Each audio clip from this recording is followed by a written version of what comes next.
Hello and welcome to Look Back, Look Ahead. I'm Frank Calderone.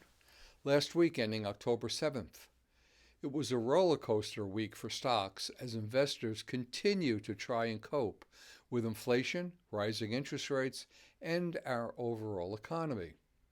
The major indexes did, however, end in the positive for the week as the Dow advanced 2%, the S&P advanced 1.5%, and the Nasdaq just under 1%. Friday's jobs report showed an increase of 263,000 jobs created, with the unemployment rate decreasing to 3.5% from 3.7% in August.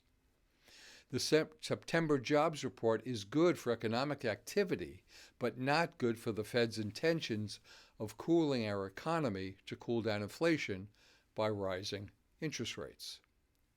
In other economic news, according to the ISM Services Purchasing Managers Index, the U.S. economy continued to expand at a healthy pace in September, coming in at 56.7.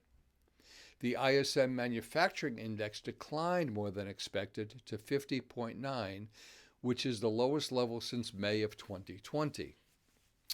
The number of job openings experienced the largest decline since the COVID pandemic in March of 2020 by falling 1.1 million, reflecting that the labor market is slowing down. And initial jobless claims increased more than expected to 219,000, an increase of 29,000 from the previous week's claims of 190,000. Year to date, the Dow is down 19.4%, the S&P down 23.6%, and the Nasdaq is down 31.9%.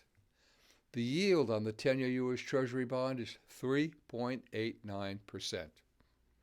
Oil closed at $92.52 a barrel. Gold closed at $1,693.70 an ounce, with silver closing at $20.22 an ounce. For this coming week of October 10th, on Tuesday we'll get the Small Business Index and the New York Fed 5-year inflation expectations. Wednesday, the Producer Price Index and the minutes of the Federal Reserve meeting will be reported. Thursday, we'll get the Consumer Price Index, or CPI, Core CPI, and initial and continuing jobless claims.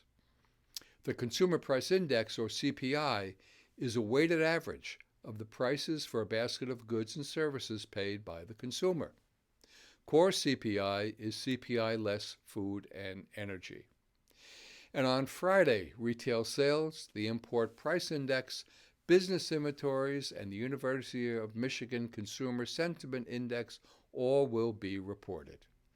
And as always, we'll keep a watchful eye on these and any other events that may and will shape the markets. In the meantime, be diversified with your investments and always know what you want in your portfolio.